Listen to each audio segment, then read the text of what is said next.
You know, the experts are forever coming up with long words meant to describe the problems that we humans are complex enough to develop.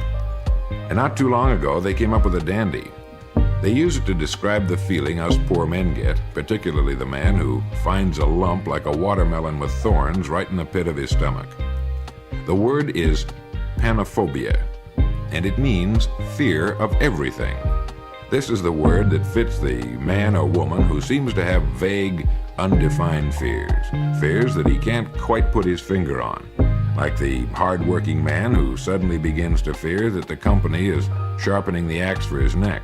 Or the wife who, for no reason she can articulate, begins to fear her husband is slowly drifting away.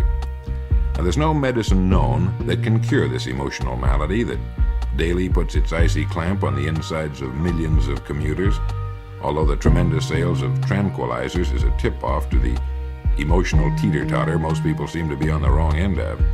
It wouldn't surprise me if before long they started selling bags of hot buttered tranquilizers in theaters. But there is a way out. It seems that the majority of people do just barely enough to get by at whatever they do for a living, and this is possibly because of our unusually high standard of living, where earning a living wage is about as tough as eating a piece of pie a la mode.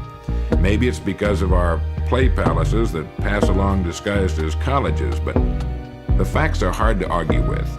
It seems that every good and upright human being gets emotionally frightened when he begins to realize that he's getting paid for more than he's doing.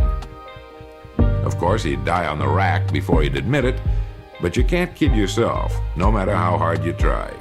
So if you're suffering from a lump of faceless, unrecognized fear that has a habit of forming just behind your belt buckle, particularly on Monday mornings or late Sunday afternoons, you can cure yourself by throwing yourself headlong, not out of a window, but into your work. Start working as though we had a normal economy where people were paid only for the work they performed, measured by its depth of excellence.